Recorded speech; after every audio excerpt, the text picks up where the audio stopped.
Bakal calon Ketua Umum Partai Solidaritas Indonesia, PSI, Agus Mulyono Herlambang menyatakan, Presiden ke-7 Republik Indonesia Joko Widodo adalah guru dan kiai bagi dirinya. Oleh karena itu, Agus merasa kualat apabila harus berhadapan dengan gurunya itu pada pemilihan Ketua Umum PSI. Karena background saya santri, saya menganggap Pak Jokowi adalah guru saya, kiai saya, yang kalau kemudian beliau mendaftar, saya sebagai santri kualat kalau saya mendaftarkan diri dan melawan guru. Jadi saya menunggu, memastikan Pak Jokowi tidak mendaftarkan diri, ujar Agus Mulyono di kantor DPP PSI, Senin, 23 Juni 2025. Atas alasan itu pula, Agus baru memutuskan mendaftar sebagai calon Ketua Umum PSI pada hari terakhir pendaftaran setelah memastikan Jokowi tidak maju pada kontestasi. Kendati demikian, mantan Ketua Umum Pergerakan Mahasiswa Islam Indonesia, PMII, ini mengaku tak masalah bila bertarung dengan Ketua Umum PSI Kaesang Pangarep meski Kaesang merupakan anak Jokowi. Setelah mendapatkan kepastian Pak Jokowi tidak mendaftarkan diri, maka sebagai santri biasanya juga lumrah kalau seorang santri mencoba berkontestasi dengan anak kiainya, ucap Agus Mulyono. Tapi kalau melawan gurunya itu kualat. Tapi kalau berkontestasi, berkompetisi dengan anak kiainya itu biasa, imbuh dia. Untuk diketahui, pendaftaran bakal calon ketua umum akan ditutup pada Senin malam ini. Selanjutnya, masa pemungutan suara pemilihan ketum PSI dijadwalkan berlangsung antara 12 hingga 19 Juli 2025 dengan mekanisme e-voting. Hasil pemilu raya akan diumumkan bersamaan dengan pelaksanaan Kongres PSI pada 19 Juli 2025 di Solo, Jawa Tengah. Sejauh ini, sudah ada 3 orang pendaftar calon ketua umum PSI, yakni Agus Mulyono, Kaesang Pangarep, Wakil Ketua PSI Jawa Barat Ronald Asinaga alias Broron. Sebelumnya, Kaesang menyebut bahwa ia memutuskan maju sebagai calon ketua umum setelah berbicara dengan Jokowi, ayahnya sendiri, karena menurutnya tidak mungkin sepasang ayah dan anak berkompetisi untuk memperebutkan sebuah jabatan. Mengenai beliau, Jokowi, akan menjadi ketua umum atau tidak, itu sudah kami obrolkan di seminggu terakhir ini. Kan nggak mungkin juga anak sama bapak saling kompetisi, ujar Kaesang di kantor DPP PSI, Jakarta, Sabtu, 21 Juni 2025.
Nggih.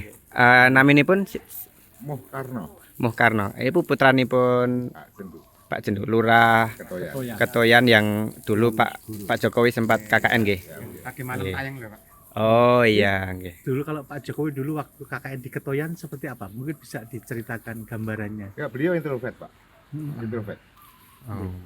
Jadi dia nggak banyak bicara kayak teman-temanku ini. Aktivitasnya pada waktu KKN seperti apa Pak? Waktu itu? Biasa untuk berbaur dengan warga kampung, kegiatan kampung, bekerjasama dengan Karang Taruna, membuat papan nama. Hanya gitu Pak. Ya seperti biasa orang KKN. Itu tidur di tempatnya jenengan berarti? Ya, Berapa bulan itu KKN-nya Pak? 3 bulan. 3 bulan. Ya. Oh, oke. Kalau seingat Pak, memori yang Anda ingat Yang paling ingat KKN Pak Jokowi apa? Dia itu mana Pak? Lampu petrol makin jatuh itu. lampu Petromak jatuh, Pak. Jatuh di depan Pak Jokowi. Oh, gimana itu, Pak? Kenapa jatuhnya? Ya memang masanya yang nggak benar. Oh. Terus Belum ada listrik. oh iya. Jalanan mungkin di kuat. Belum ada listrik. Nggak jalan lagi ya kuat tapi gawil. Lebih tibone orang mlebu tapi metu. Oh, itu jatuh di depan Pak Jokowi Pak. Ya di Terus? atas meja ya. kan pakai api ya, Pak? Itu terbakar atau gimana? Enggak. Ya biasa lah petrol mah kayak gitu. Jatuh langsung Belum tahu mati. petrol mah kayak Tahu. Nah, ya, gitu. Pada waktu itu reaksinya Pak Jokowi seperti apa ketika Ya, Petrol Max jatuh itu? kaget lah, kaget sama kayak apa ya? Takut tangannya sampai gini-gini. Kabarnya kemarin juga didatangi Pak Rismon juga. Pak Resmon itu tidak ke tempat kami, cuman ke perangkat desa. Oh, tidak ke Tidak. anu gitu. tidak klarifikasi ke jenengan dan sebagainya. Jadi perangkat desa yang tidak ketempatan kan. Jadi dia tidak apal betul. Jadi nggak salah kalau dia bilang katanya itu nggak salah. Karena memang dia nggak tahu juga. Nah, kalau- perangkat sekarang kan masih muda-muda. Oh iya. Pak, kalau yang soal warga yang mengantar Pak Jokowi naik Vespa ambil gitar itu Ada masih di sana. ada juga. Ada. Bapak siapa namanya? Menghuri. Ada kejadian. Ada satu di kampung sana masih ada. Itu ambil gitar dalam rangka apa Pak? Beli bukan ambil Pak. Oh, beli nggih? Beli. Dalam rangka untuk perpisahan. Oh.